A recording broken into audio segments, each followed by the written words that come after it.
Pues me da muchísimo gusto darles la más cordial bienvenida a esta su sección Historias del Psicoanálisis. Para el equipo de Praxis Psicoanalítica, pues es un gusto recibirles. Y además, pues bueno, hoy es un programa muy especial, ¿verdad, querida Alejandra? Así es muy especial porque nos está acompañando José Tapan, precisamente para poder enriquecer lo que nosotros hemos estado trabajando sobre el movimiento psicoanalítico francés. Y en este pasaje de lo que trabajábamos de los años 40 en Lacan, cómo se da la entrada entonces de lo imaginario a lo simbólico. Y es aquí en donde trajimos al experto, por supuesto, muchas gracias por aceptarnos la invitación y por acompañarnos esta noche para poder hablar de la influencia de Lévi-Strauss en Lacan, justamente para poder plantear toda esta posición con respecto a lo simbólico. Pues Así es. muchísimas gracias por la invitación y bueno, pues aquí estoy. Quiero decirles a los que están escuchando esto que finalmente sí me di cuenta que sí tengo un recorrido amplio en Lévi-Strauss, entonces lo conozco bien al señor y me parece importantísimo, o sea, la pregunta de, o sea, ¿quién es Lévi-Strauss? ¿Por qué Lévi-Strauss? ¿Por qué no otro? Y lo que es importante que pensemos es que todo el pensamiento francés, el pensamiento francés, para decirlo, a lo mejor suena demasiado fuerte, pero se instituye fuertemente a partir de Lévi-Strauss. O sea, por ejemplo, cuando se habla de Jacques Derrida y habla del deconstruccionismo, y ustedes leen mitologías de Lévi-Strauss, lo que hace Lévi-Strauss es deconstruir. Entonces, la idea de que Derrida hace el deconstruccionismo porque es postestructuralista, pues nosotros diríamos posí, pero no post, sino postestructuralista.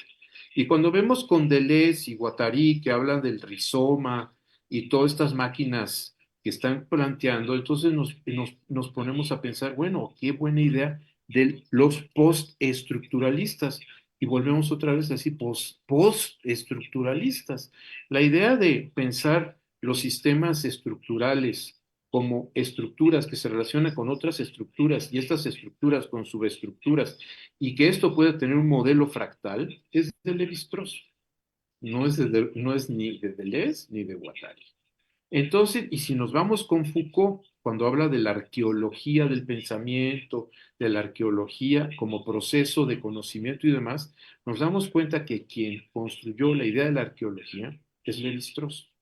Entonces, cualquiera de ellos, si ustedes los interrogaran a los llamados pensadores, a los filósofos franceses importantes, todos ellos reconocerían que su pensamiento se apuntala en Lévi-Strauss.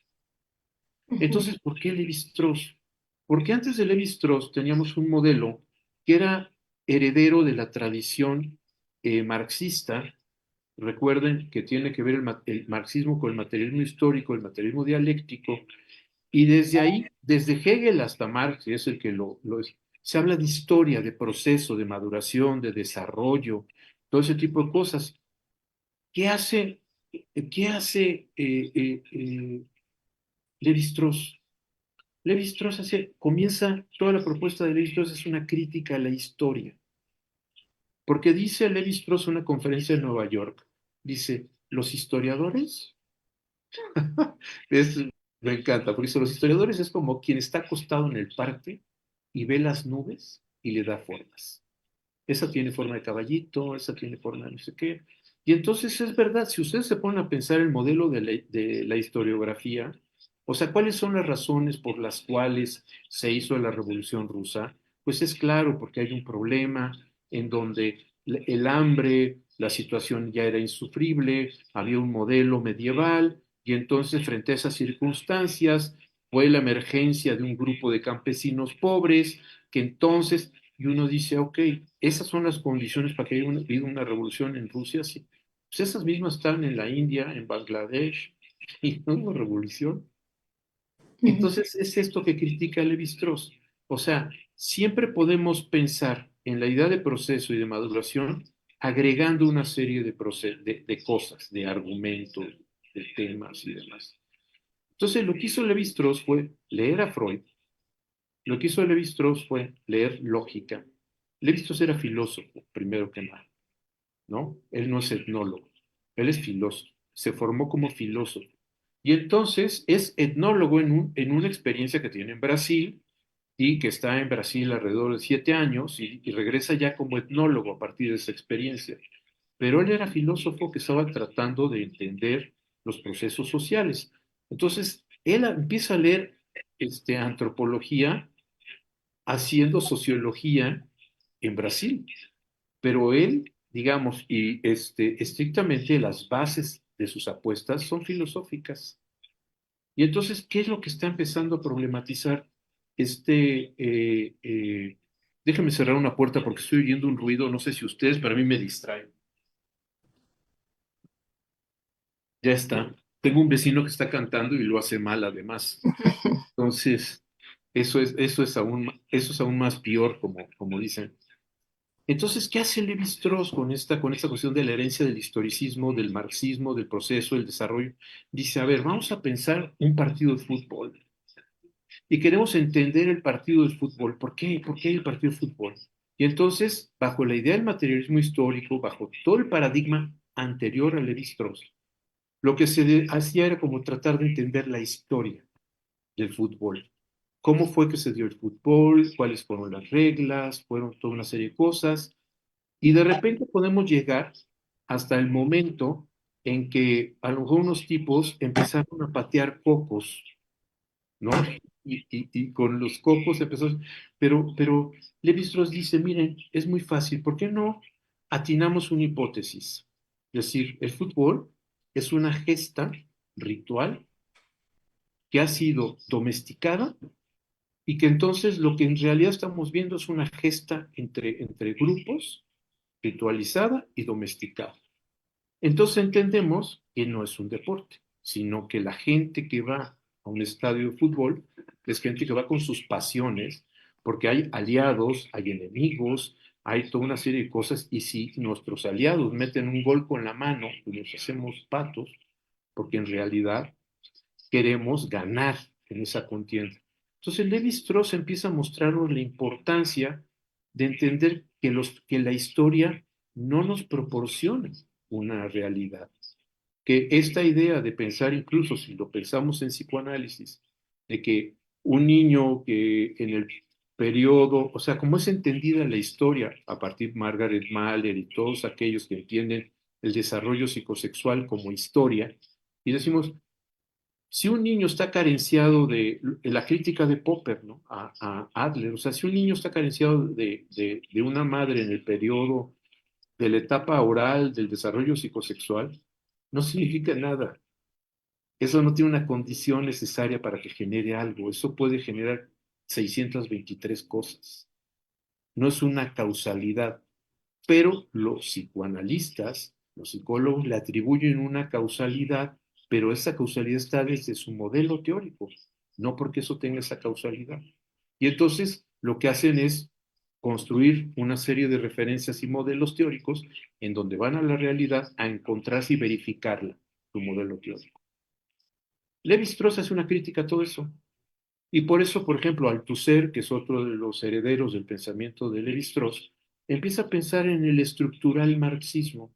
O sea, él dice, yo sí soy marxista, sí creo en el materialismo histórico, sí creo en el materialismo dialéctico, pero pienso que la explicación historicista y materialista es pobre.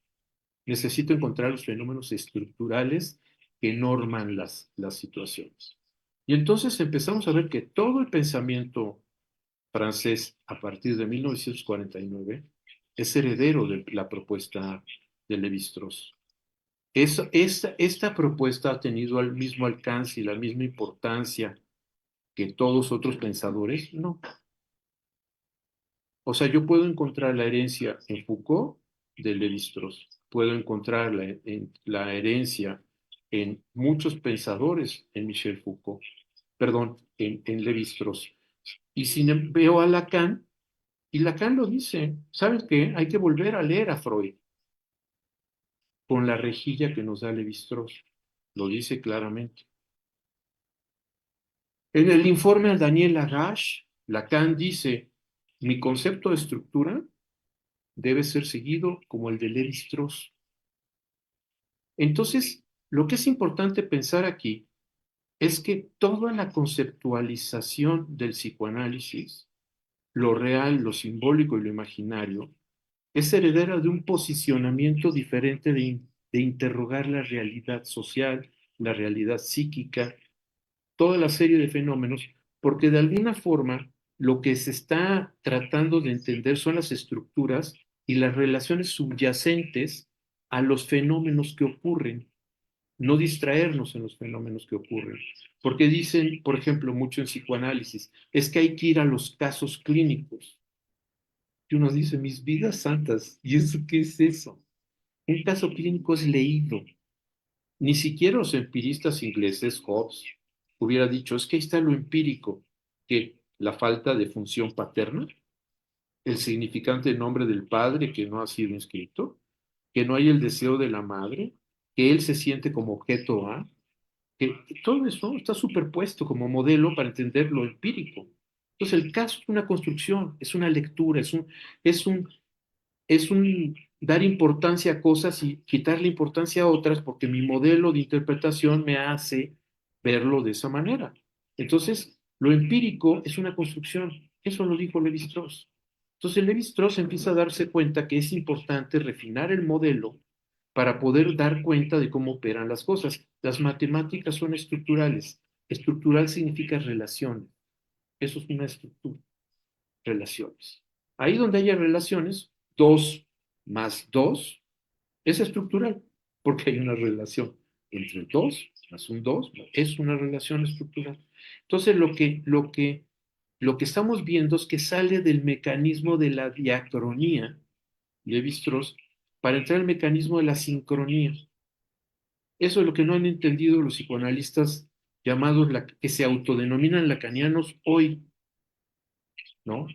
O sea, si pensamos en el modelo sincrónico y pensamos en las estructuras que norman las operaciones, y estas son sincrónicas, yo no puedo pensar en hacer un congreso que sea sobre la ética en la actualidad.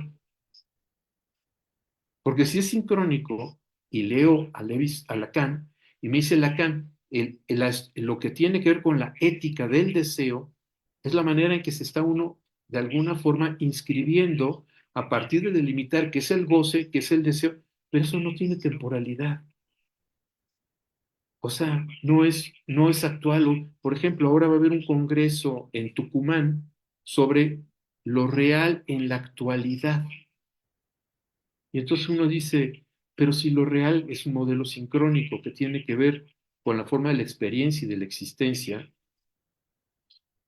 no tiene cronos, no tiene temporalidad, es una operación que aparece cada vez que haya un fenómeno de existencia y un fenómeno de esto. Entonces, ¿qué es lo real? Pues el orgasmo es real. Y los estertores mortales también son lo real, porque es lo inefable, lo indecible, pero si puedo hablar de la actualidad de eso, ya no es real, ya es lo imaginario que supongo de lo real. Entonces estoy hablando de lo imaginario. Porque lo real tiene con esa estructura sincrónica ese efecto de pensar las cosas así. ¿Me explico? O sea, desde esa perspectiva, eso es lo que construye Levi-Strauss. Entonces, lo que hace Levi-Strauss, cuando empieza a hablar de las estructuras elementales del parentesco, está hablando de un conjunto de relaciones posibles, que lo que está diciendo Levi-Strauss y todo eso, es que hay patrones que puedo encontrar universales. Entonces esto quizá les duela a algunos, pero por ejemplo, si yo puedo decir que hay un patrón de relación en donde puedo decir, hay psicóticos que pueden decir metáforas y hay psicóticos que pueden no decir metáforas, entonces la metáfora y la falta de metáfora no es un patrón. Pero si sí es un patrón, entonces puedo decir hay una estructura de la subjetividad que se rige bajo un patrón en donde no es posible el acceso a la metáfora porque se está siempre de un lado del sinécdoque, de la relación entre esto y esto. Si eso es posible, hago un sistema. Y entonces puedo decir, hay estructuras en donde ese conjunto de elementos norman la posibilidad de acceder al mundo. Ese conjunto de elementos y principios y leyes e instrumentos son sincrónicos. Eso es lo que es la estructura.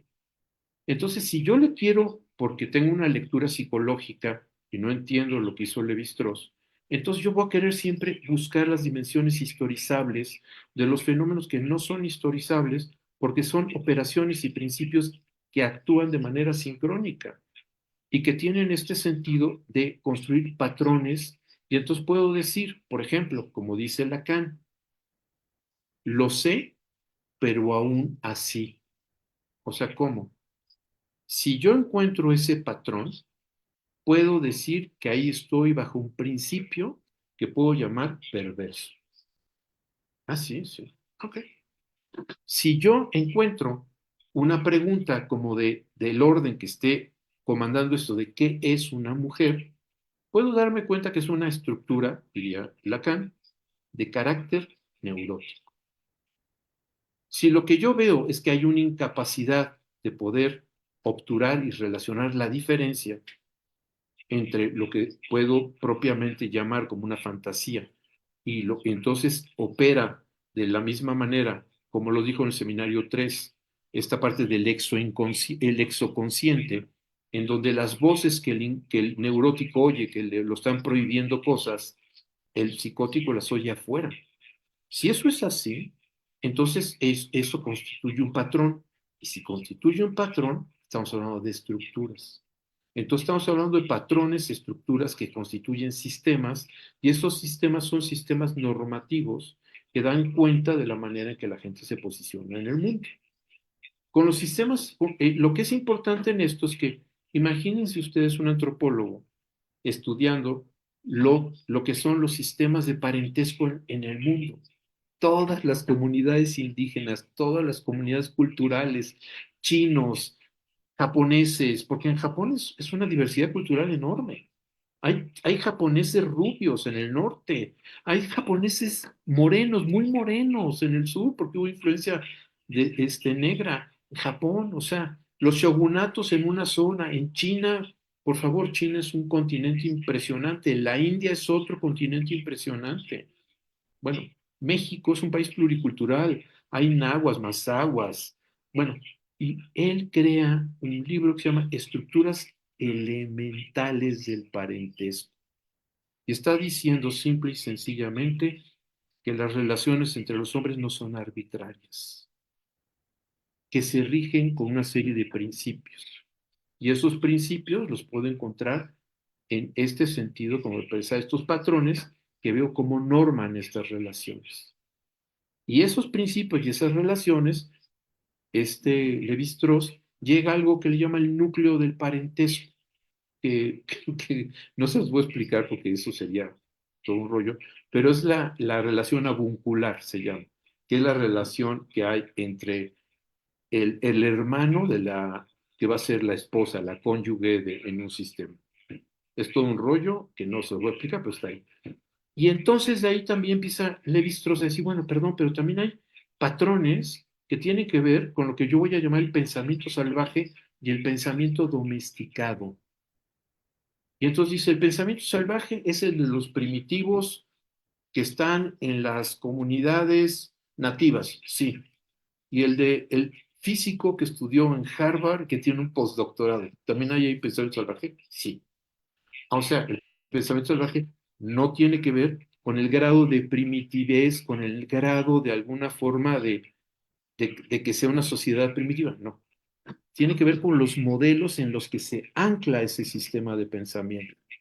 Si ese sistema de pensamiento requiere de algo que él también llama bricolage, que es el sentido de buscar relaciones, ¿no? Siempre estar buscando sentido, siempre encontrar las cosas, estamos hablando de un pensamiento salvaje. Cuando se puede, entre el sentido y lo que se pretende, se puede interponer una serie de cosas, hablamos del pensamiento domesticado. Pero si ustedes quieren entrar al arte, si ustedes quieren darse la oportunidad de vivir una experiencia importante que toque la sensualidad, la sexualidad, todo ese tipo de cosas, y sus puertas son el pensamiento domesticado, no van a encontrar nada. Ahí van a encontrar un cuarto vacío.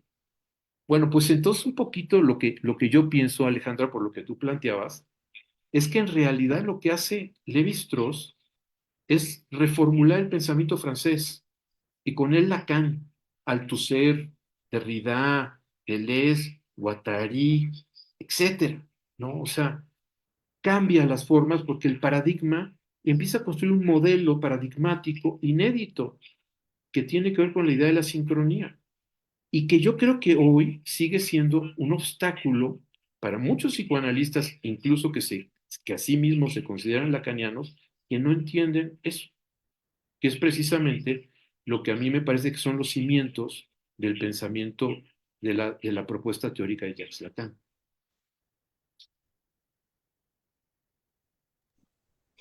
Sí. Em, una cosa que estoy pensando mientras te escucho es también en esta relación de Lévi-Strauss con lo simbólico, ¿no? En este texto en donde habla de la eficacia simbólica y el peso que le da también al lenguaje como un sistema de relaciones, que también, bueno, retoma por supuesto a Ferdinand de Saussure, pero también es la forma en la que rompe con esta idea de lenguaje que está hecho para construir conceptos acabados, progresivos, para que haya una comprensión, para que haya una comunicación. Es como, estamos hablando esto que dices, no es un cambio de paradigma, pero que está rompiendo todas estas construcciones acabadas, cerradas, bien estilizadas, ¿no? Que hasta ese momento se pensaba que seguían esta forma progresiva y lineal de entender la historia, la filosofía, lo humano, lo biológico, lo médico, todo esto, ¿no? Ahí hay un rompimiento con toda esta cuestión. Y quisiera escuchar también un poco sobre esto, de la eficacia simbólica, ¿no? ¿De qué manera influye en Lacan para poder repensar y reformular toda la cuestión con respecto al lenguaje? Ahí hay un tema con Levi-Strauss. O sea, la verdad sí tuvo la lectura de Freud, una lectura que lo tuvo desde la prepa. O sea, Levi-Strauss es un de estos tipos que le encantaba estudiar desde muy joven. Entonces él lee a, a Freud por incluso los traductores al francés, que era el papá de un amigo suyo, empieza a leer a Freud, todo ese tipo de cosas. Cuando el hechicero y su magia y la eficacia simbólica son dos textos que están escritos también en 1949.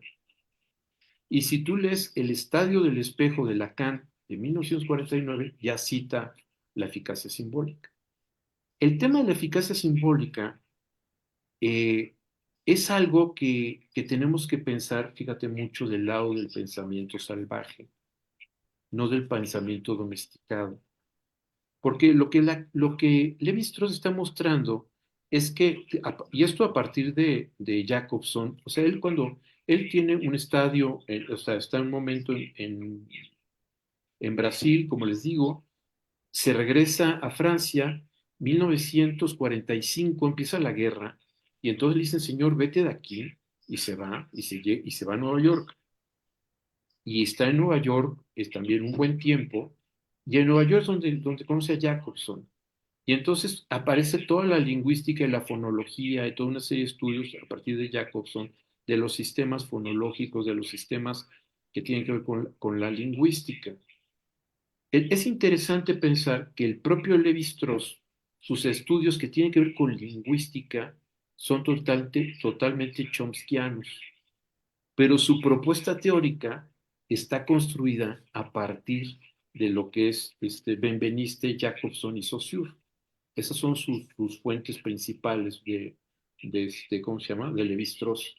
Y lo que Levi-Strauss empieza a mostrar es que hay un grado de inteligibilidad de las cosas. Y que eso tiene que ver con que hay algo del orden de la estructuración, de que la factura humana no puede escapar al orden simbólico. Lo que critica esencialmente Levi-Strauss es la idea de los naturalismos. O sea, lo que va a decir claramente Levi-Strauss es que todo lo humano se hace, no se nace con eso. Pero eso significa todo, la forma de pensar y esto. Pero en el pensamiento domesticado, pensamos que el lenguaje es la lengua, es el habla.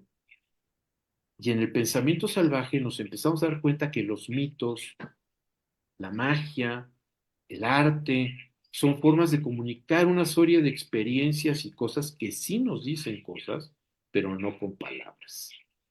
Entonces podemos decir, ahí hay algo del orden del lenguaje, pero no podemos decir es un lenguaje que pueda ser traducido a palabras. O sea, les digo esto porque después es que Lacan, 1953, lo real del 53 en la conferencia SRI de Lacan, yo sé que algunos se van a escandalizar y los reto a que leamos hasta 10 años después, ahí lo real es lo empírico. El papá de Juanito, el papá real de Juanito es el pobre hombre, lo dice Lacan, el pobre hombre ese. ¿Qué es el pobre hombre ese para Lacan? No es ningún pobre ese. Si tú lees el caso de Juanito, todo el tema del freno y los caballos, todo eso, tiene que ver con el padre. Juanito ya estaba siendo atraído por el padre, no por la madre. Freud y Lacan, por su idea de la heteronormatividad, suponen que Juanito está siendo seducido por la madre y atraído, cuando en realidad Juanito está siendo atraído por el padre. Y después al final es claramente homosexual y él felizmente lo dice, sí, sí, soy lesbiana. Pero bueno, es esta parte donde lo real no tiene que ver todavía con lo inefable, eso va a surgir hasta mucho tiempo después. Lo que es importante es cuando empieza a surgir lo inefable, es cuando Lacan dice por primera vez, Seminario 11, el inconsciente está estructurado como un lenguaje. Y cuando dice el inconsciente está estructurado como un lenguaje, como en Levi-Strauss, como haría Levi-Strauss en el análisis de los mitos, como haría Levi-Strauss en el análisis de los ritos, como haría Levi-Strauss, no como haría Saussure. Entonces, el lenguaje del que está hablando ahí Lacan no es el lenguaje de significante-significado, sino está hablando precisamente ya desde otro lado. Y ojo, cuando Lacan dice el inconsciente es el discurso del otro, ya con el otro mayúsculo, y ya después, ese otro es la cultura, es lo social, eso otro es todo eso que está el tesoro de los significantes. ¿Qué es eso? Ya es el peso de la cultura en las personas que está generando una serie de cuestiones que son inconscientes y determinan su forma de vivir, de pensar, de estar en el mundo, todo eso. O sea, Néstor Brownstein es muy claro al decir, el inconsciente, el discurso del otro es la cultura. Él lo cierra así, pum. Yo diría sí, coma y otras cositas, digamos como, para subir al cielo se necesita una escalera muy grande y otras chiquitas. Esta necesita otras chiquitas, pero la grande sí es la cultura. Entonces, esa parte performática de la que habla Levi-Strauss, en donde la puesta en escena de un ritual no puede ser recogido, no puede ser apalabrado todo lo que sucede ahí. En una experiencia estética, artística, tampoco puede ser, tiene un libro totalmente consagrado al arte, Levi-Strauss, y a la experiencia del Japón, que era muy importante para Levi-Strauss. Lo sacudió la cultura japonesa. Pero entonces fíjense qué interesante, o sea, cuando estamos hablando del lenguaje, lo que tú estás diciendo, Alejandra, ya no estamos, y si alguien sí sabe la diferencia entre el lenguaje, yo sé que los lacanianos no lo saben, O sea, lo he visto, lo he oído, todo este tipo de cosas. La diferencia que hay entre lenguaje, lengua, habla, y por eso hablan de la lengua, porque suponen que ese neologismo de Lacan, y tú dices, ese neologismo de Lacan es lo que cualquier lingüístico cuando habla de la lengua, subsume todo ese tipo de cosas. Y el habla tiene que ver con la manera en que uno hace uso de la lengua. Y esa lengua no es la lengua del diccionario solo, sino de la familia, de todo este tipo de cosas. Eso lo dicen los sociolingüistas antes de Lévi-Strauss. O sea, la hipótesis Sapir-Whorf, 1930 y pico, 30 y cuantos, habla sobre esta serie de operaciones y nuevamente ahí vemos que el lenguaje tiene ese carácter normativo y la lengua es la que nos da las cajitas sobre los que vamos a guiar nuestra experiencia. Pero lo que dice el Lévi-Strauss es que esas cajitas son insuficientes. La experiencia simbólica es mucho más grande.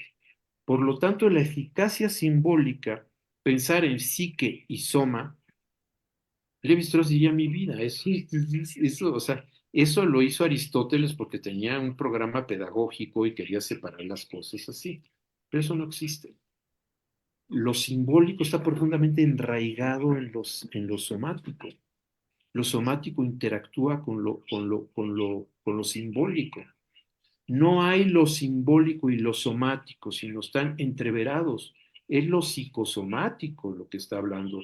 Entonces, por eso la eficacia simbólica lo que tiene que ver es cómo una serie de rituales y de cosas pueden actuar de manera directa sobre padecimientos que nosotros hoy, con nuestro sistema de clasificaciones pobre, diríamos como somáticos, ¿no? Pero porque es pobre nuestro sistema de clasificación, no porque sean somáticos, no son somáticos. Entonces, la eficacia simbólica 49 muestra cómo es un ritual en donde una parturienta que tiene un problema porque el niño está atravesado con el cordón umbilical, entonces se hace una ceremonia, toda una serie de cosas en donde ella puede de alguna forma sentirse más tranquila y eso le ayuda para que empiecen a poder maniobrar sobre la criatura y puedan hacer sin tanto dolor y sin tanto problema. Ahí empieza a trabajar la eficacia simbólica, pero todo el vudú, o sea, toda la santería, el ñañiguismo, toda esa serie de cosas que trabajan con fetiches y hacen que la gente se muera o le paralice un brazo o no sé qué, o sea, lo que nosotros llamamos conversiones o trastornos psicosomáticos, es, digamos, como diría, ahí sí diría Levi-Strauss, c'est la même chose. Entonces, lo simbólico está enraigado en los usos, costumbres, no solo en los fenómenos de lengua, cómo miramos, cómo sentimos, cómo todo está ahí. Em, Sí, sí, Luz, adelante, perdón. Ujú. sí, es que escuchándote, José, me quedo pensando de lo relevante que es también ir a pensar esto que nos dijiste de por qué fue importante para Lacan ir a leer a Lévi-Strauss.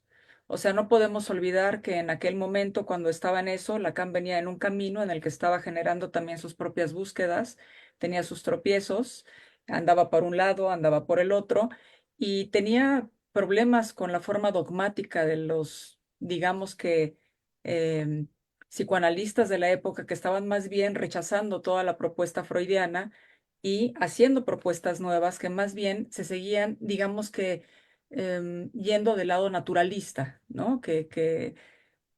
Más que, pero sin bases definidas, más bien sí, con un tema en el que se planteaba más psicologizado, como tú lo decías hace un momento.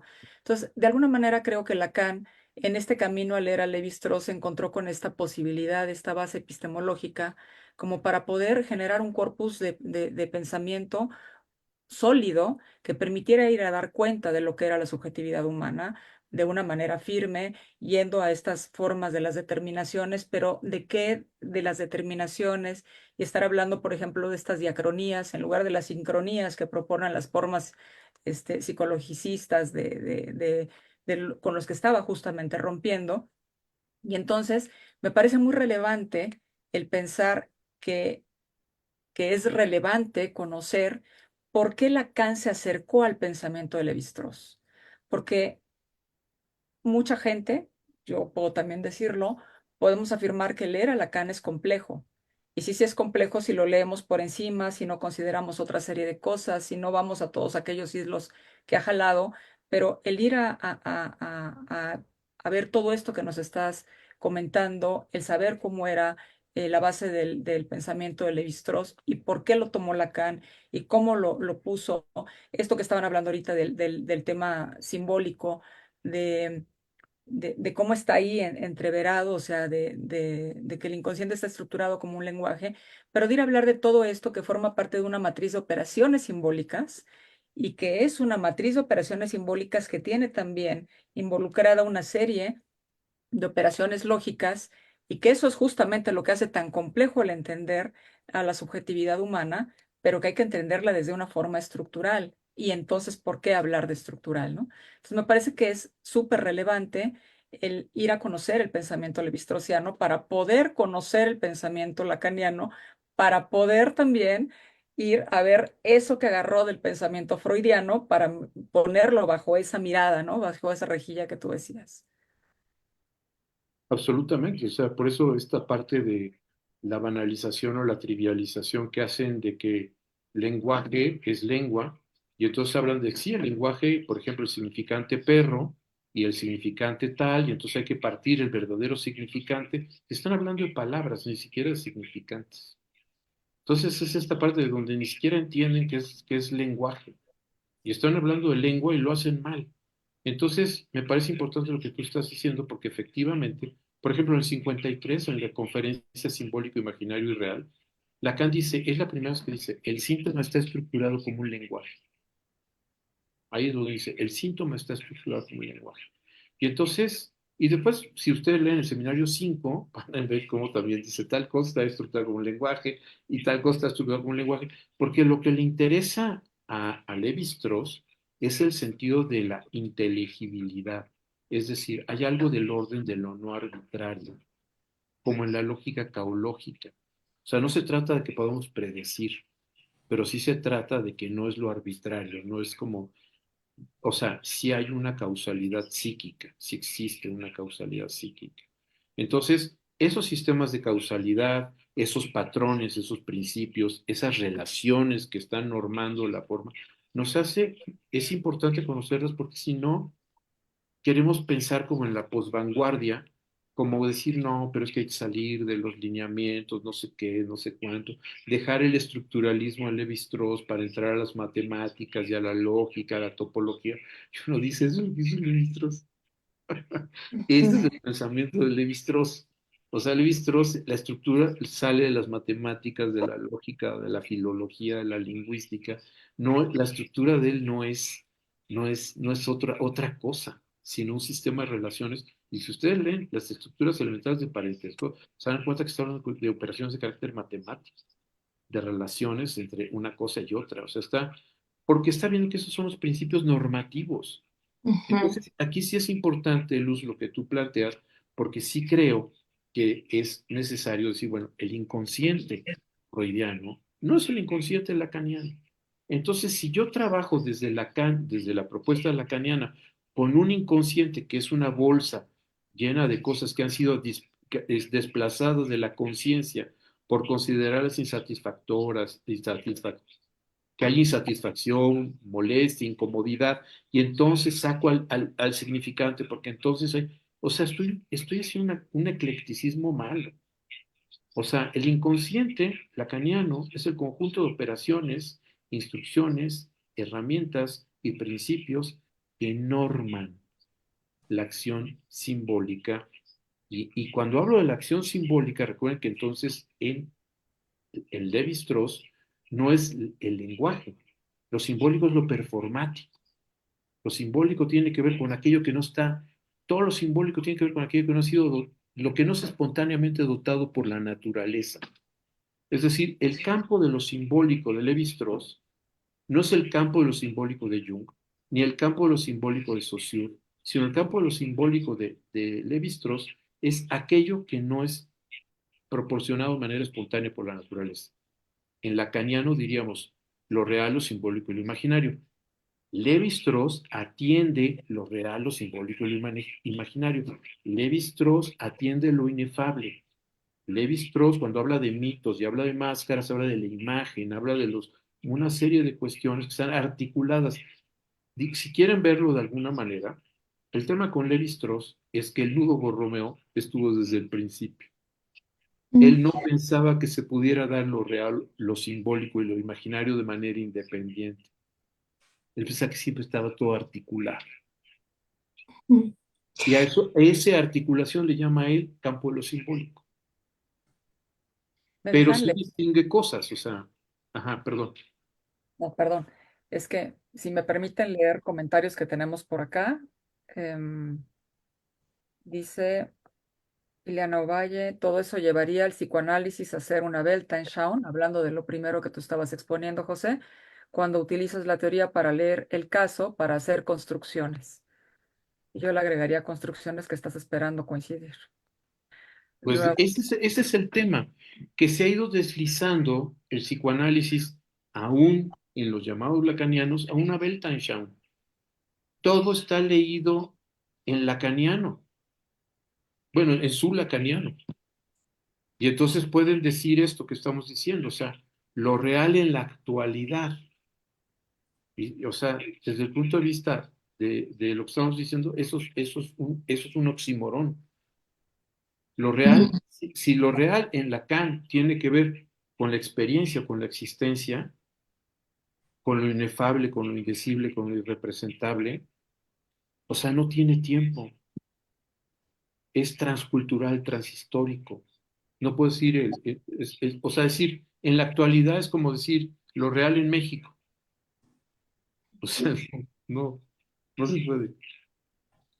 hay una pregunta, bueno, hay varios comentarios, pero tú me dices si te las leo todas o... Sí, sí, sí, sí.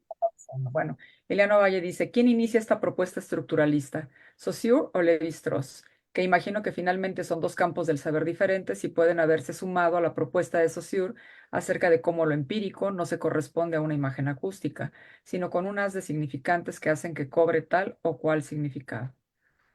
Luego, Quien lo inventó fue Saussure, pero quien lo encontró y lo sacó del lenguaje estructural, recuerden que lo estructural en Saussure es un criterio pedagógico. O sea, él habló por sus cursos de introducción a la lingüística general, él hizo un artificio pedagógico que llamó lingüística estructural, pero era por su forma de transmisión.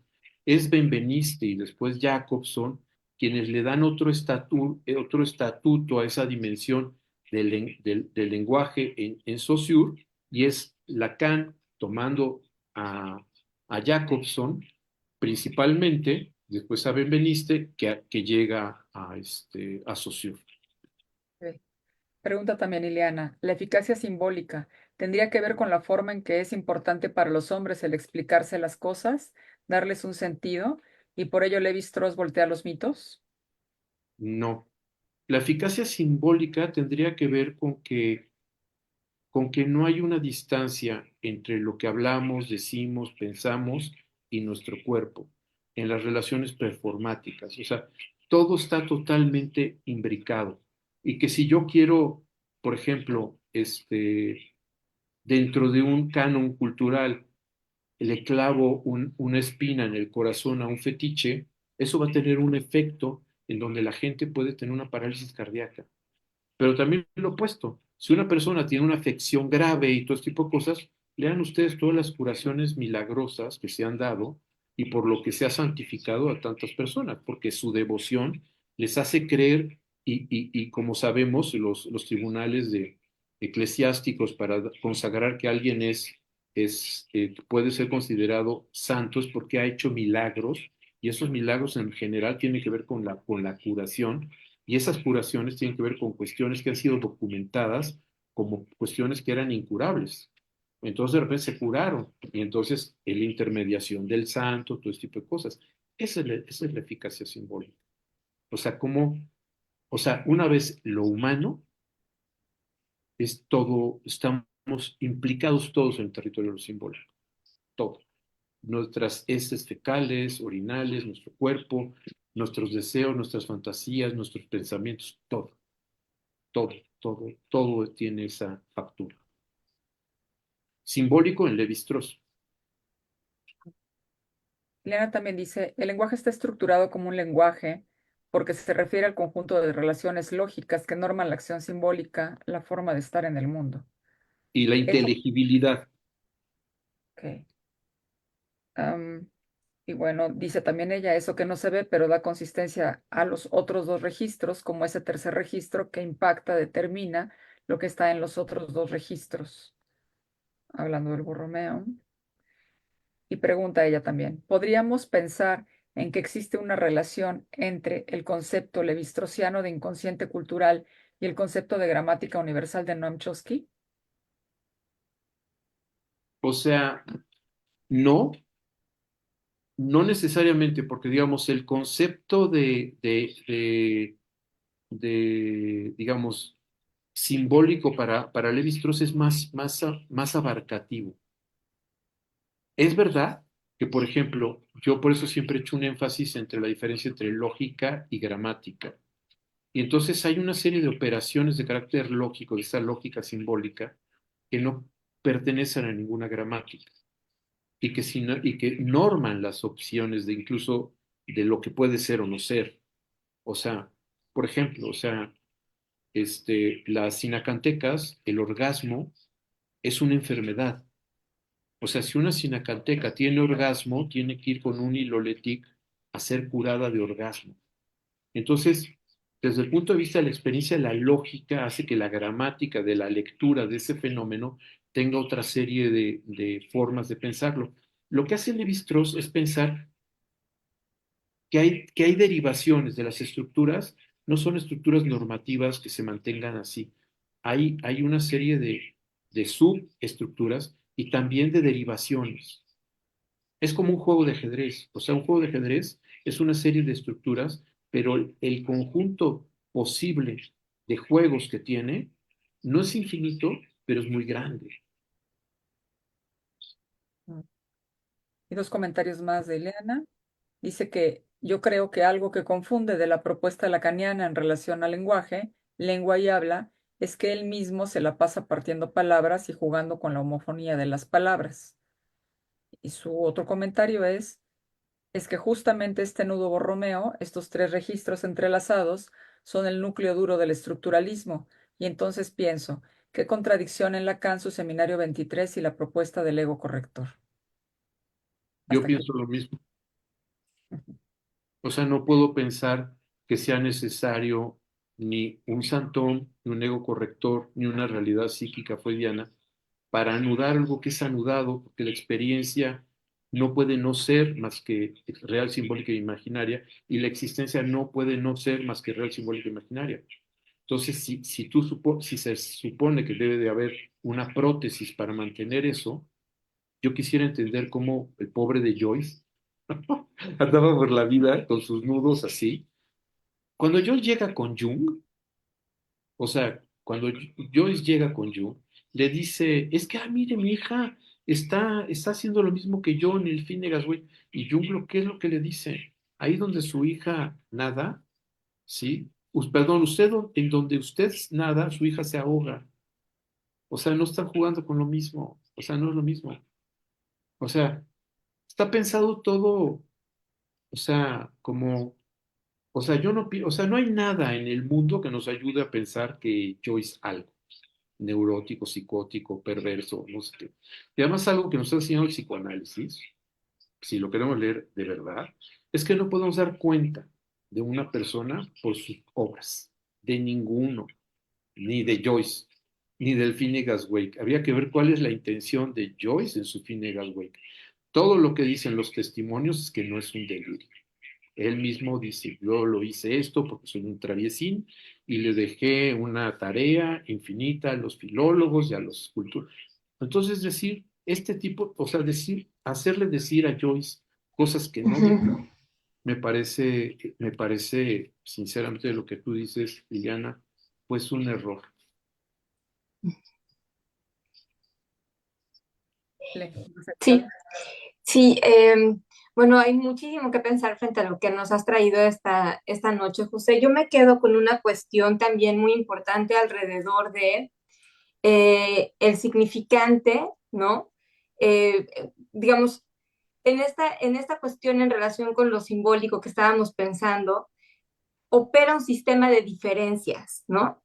Eh, Trabajamos esta cuestión de un poco lo sincrónico, las relaciones, pero es un sistema que opera a partir de la diferencia. Y ahí es en donde pienso que es muy importante anudar el significante, no desde la lingüística y por supuesto desde lo que traía Saussure, sino como un poco antes de que formulara y desarrollara toda la formalización alrededor de lo real, Lacan en el Seminario 9 habla del significante como diferencia, como pura diferencia. Entonces, eso me parece que es muy importante para poder dar cuenta de la magnitud del problema que tiene para poder pensar lo simbólico, la relación entre el lenguaje, la palabra, la lengua, el habla, el decir, y se lo está cuestionando y preguntando todo el tiempo, ¿no? Frente a lo que, pues un poco lo que yo puedo pensar alrededor del seminario 23 y de Joyce, que no, o sea, no nos vamos a meter en eso, pero creo que lo que hace Joyce, que es algo más allá de que si se trata de una psicosis, delirios, que es la obra que escribe, lo que es muy interesante es la forma en la que juega con el lenguaje, la forma en la que juega con los sonidos, con las palabras, cómo, se permite toda una flexibilidad que, eh, que el lenguaje no es para eso, el lenguaje es para comunicar. Entonces, el Finnegan's Wake no es un libro que esté escrito para ser comprendido, ¿no? Es un libro que está escrito para leerse y disfrutar de ese juego de palabras de esos sonidos, porque es un libro que suena, o sea, cuando se está leyendo, se está jugando con los sonidos de las palabras. Entonces, eso me parece que es muy importante, más allá de lo que podemos de ahí extraer, ¿no? Me parece que también lo que él presenta es justamente un rompimiento, una fractura, como para poder pensar la literatura y el lenguaje también como una forma ordenada de escribir y de transmitir. Eso es con lo que rompe Joyce, ¿no? Con esta obra. Pero mira, si lees, por ejemplo, al cubano Lezama Lima, Uh-huh. no es Lezama Lima, es el que hace las gitánforas. Fíjate, porque el tema con Joyce es que el texto de Joyce está escrito en latín, griego, está Uh-huh. escrito en inglés, en Uh-huh. francés, en alemán, tiene mucho de cuestión de, digamos, de su lengua nativa, ¿no? Que es El irlandés. el irlandés. Y entonces, o sea, digamos, si él quisiera jugar con los sonidos, o sea, por ejemplo, este poema dice, Songoro cosongo baila bien, Uh-huh. Songoro de un, Songoro de tres. Replica el Congo sorongo, Acuembembe burecemba ae, baila yambó sobre un pie. O sea, todo lo que estoy diciendo, si me gustara el ritmo, si me gustara lo que no dice nada, pero dice cosas, pues Nicolás Guillén ya estaría ahí proponiendo ese tipo de expresiones de la gitánfora, donde sí es la sonoridad y todo ese tipo de cosas. En Joyce, la entrevista con Joyce, cuando Joyce dice, ¿por qué dice eso? Él dice de verdad, él dice, o sea, yo creo, piensa que es un texto que se tardó casi 14 años en escribir. El Finnegan's Wake o el ¿Sí? Ulises. El Finnegan's El Wake. Finnegan's Wake. Uh-huh. Y en esos 14 años que tardó en escribir, más o menos, yo creo que comienza con una cuestión, pero es mi perspectiva, muy dadaísta, en donde en realidad está jugando con los lectores más que provocando un goce estético, como una cuestión de estar jugando con eso, como llevar un orinal al Museo de Arte Moderno de Nueva York y decir la fuente, Duchamp. Es que es como, o sea, que yo le puedo hacer decir a Duchamp, es que es interesante pensar como Duchamp en este acto está verdadero, rompiendo con una serie de estructuras, porque nos damos cuenta que entonces el capelo del mundo, puedo decir muchas cosas. Duchamp lo hizo para morirse de la risa y lo dice de los modelos Ujú. establecidos. Entonces, yo lo único que siento en esto de con Lacan, Seminario 23, es que se permite Lacan hacer una serie de cosas que yo siento que son insostenibles. O sea, yo no creo, sinceramente, como él lo propone incluso al final, la necesidad del padre imaginario, porque dice, primero parece que es el padre simbólico y después es el imaginario, el que sostiene esta situación. Yo lo que digo es, sostiene. No lo necesitamos sostener. O sea, no hay nada que sostener. O Ujú. sea, yo creo que James Joyce siempre tuvo un nudo Borromeo todo perfectamente articulado. Real, simbólico, imaginario, toda una cosa. Su hija y su hijo son otras historias. Claro. Pero él, yo no le veo, sinceramente, nada que sea distinto, ¿no? Ujú. Con relación a esto, dice Ileana Valle un comentario, por eso decía que los universitarios estarían mucho tiempo tratando de descifrar y también creo que se reía un poco de los universitarios, Joyce. Sí, claro. Sí, sí, no, bueno, evidentemente él se divertía con todas estas lecturas y Seminario doctorados que se han hecho, 24. ¿no? Sobre, sí, El seminario pero 25 o 24, no me acuerdo cuál de los dos, dice que está cansado de los psicoanalistas, que cree que el psicoanálisis va a ir a la basura. 25, una cosa así. En el 24 es cuando dice, ven que, o sea, ¿dónde está el santón? Ahí habla sobre el savoir-faire avec, el sí, o sea, ujú, habla del saber hacer con ujú, 24. En el seminario anterior, 22, dice, el nudo, el cuarto, es para anudar el ego corrector o la realidad psíquica freudiana. Eso lo hizo en el 22. En el 23 lo llama santón. En el 24 dice savoir-faire avec, saber ujú. hacer con. Entonces, me quedo con el 24. Digo, si puedo elegir, me quedo con el 24. Sí. Y tengo que pensar que hay un cuarto nudo que puede ser realidad psíquica freudiana. Quisiera saber si la realidad psíquica freudiana no es real, simbólica e imaginaria. Y si se requiere de una realidad psíquica freudiana para anudar, que lo llama así Lacan. O si necesito un ego corrector lo llama, en la conferencia de Roma, que es en noviembre del año antes del seminario 22, dice, el ego que nos interesa a los psicoanalistas es el je, el sujeto, dice Lacan. Entonces ya entendemos por dónde va. ¿Me explicó? Entonces Ujú. yo siento es que estamos en una formulación de un status nascendi, de toda una formulación de una serie de propuestas que van construyéndose en Lacan, donde hay algunas que son atinadas y otras no. Pero Y lo que, que... ujú, sí, perdón. No, no, es...